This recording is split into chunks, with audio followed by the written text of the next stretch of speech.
ज्ञान गंगा गीता दर्शन पूर्व प्रसंग में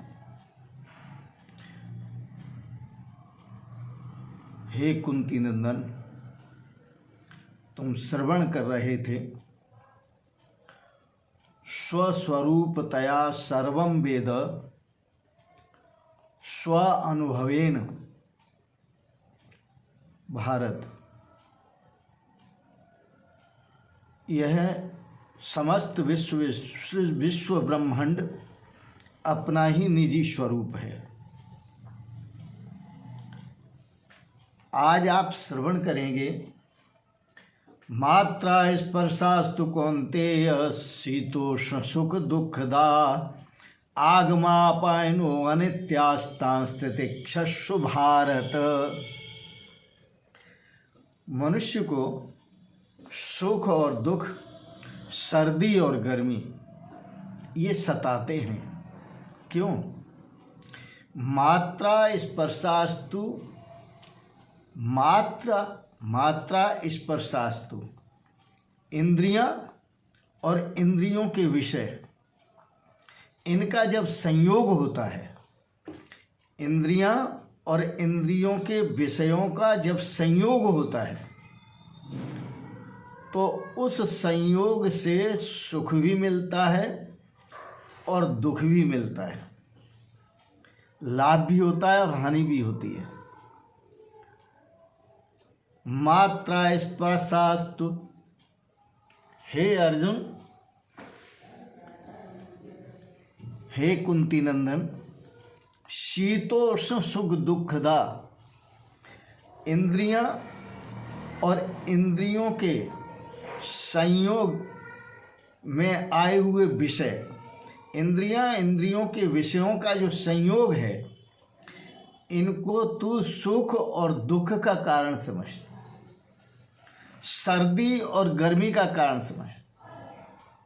मात्रा स्पर्शास्तु कौन्तेय शीतोष्ण सुख दुखदा, ये सुख भी देने वाले और दुख भी देने वाले, सर्दी गर्मी मान अपमान ये सब देने वाले।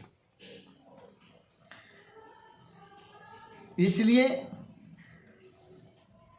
तांस तितिक्षस्व भारत, इनमें तितिक्षा करो। तितिक्षा क्यों करो?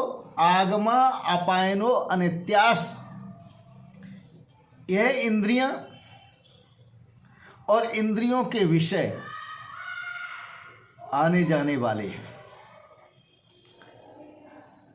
मिलने और बिछुड़ने वाले हैं।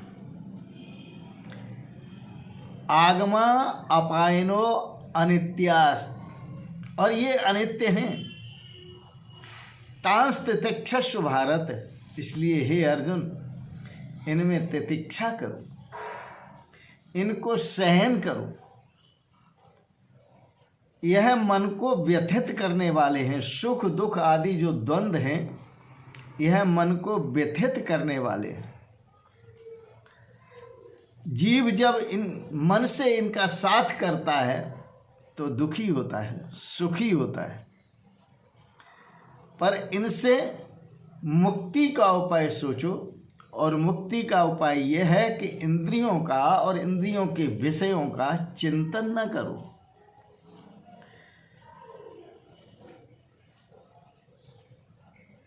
वाग आदि इंद्रियों से, वाणी आदि इंद्रियों से, मन आदि इंद्रियों से, कि वाणी से परे मन है, इंद्रियों से परे वाणी, और वाणी से परे मन, और मन से परे बुद्धि, और यो बुद्धि पर तस्तु सह, और बुद्धि से परे आत्म तत्व है। इसलिए आत्म तत्व का चिंतन करो।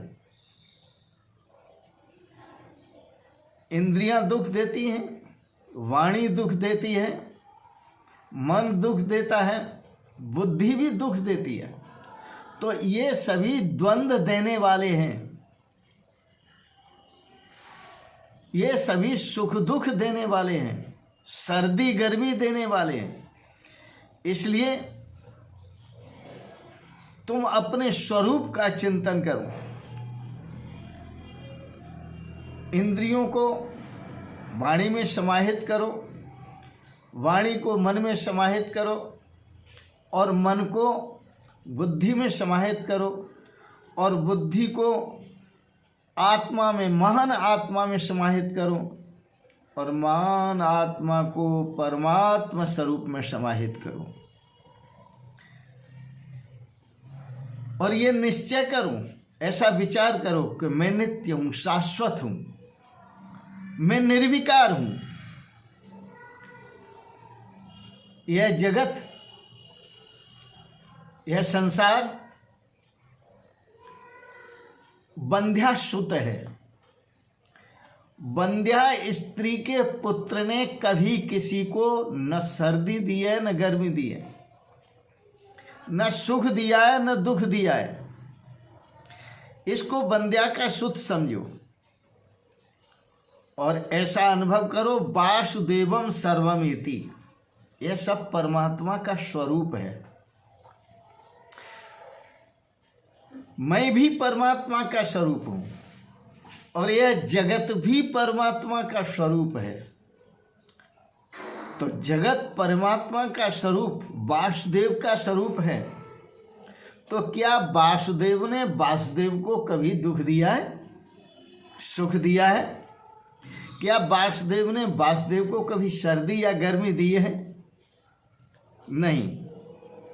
इसलिए ये निश्चय करो कि वासुदेव कभी व्यथित नहीं होता, कभी दुखित नहीं होता, कभी अशांत नहीं होता। मैं वासुदेव हूँ और जो दिखाई दे रहा है वह भी सब वासुदेव है।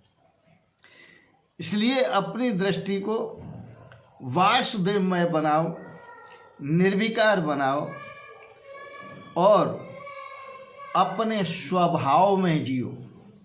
आपका स्वभाव चेतन स्वभाव है, नित्य स्वभाव है, शाश्वत स्वभाव है, वासुदेवमय स्वभाव है। मैं शरीर नहीं हूँ, शरीर मेरा नहीं है, इंद्रिय मैं नहीं हूँ, इंद्रियाँ मेरी नहीं है, मन मैं नहीं हूँ, मन मेरा नहीं है, बुद्धि मैं नहीं हूँ, बुद्धि मेरी नहीं है। मैं तो अवांग मनस गोचरम, मैं मन वाणी से परे हूँ। अपने आत्म स्वरूप का चिंतन करो और अपने वासुदेवमय आत्म स्वरूप में सदा स्थित रहो। इसी में आनंद है, इसी में प्रेम है, इसी में रस है, इसी में सुख है, इसी में शांति है। इन शब्दों के साथ साथ आप सबके प्रति मंगल कामना करते हुए ओम सर्वे भवन्तु सुखिनः, सर्वे सन्तु निरामयाः, सर्वे भद्राणि पश्यन्तु, मा कश्चित् दुःखभाग् भवेत्। ओम शांति शांति शांति। यह गीता दर्शन के द्वितीय अध्याय के 14वें श्लोक पर विचार आपने श्रवण किए। आपने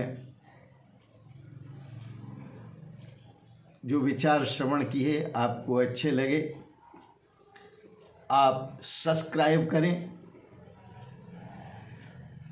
शेयर करें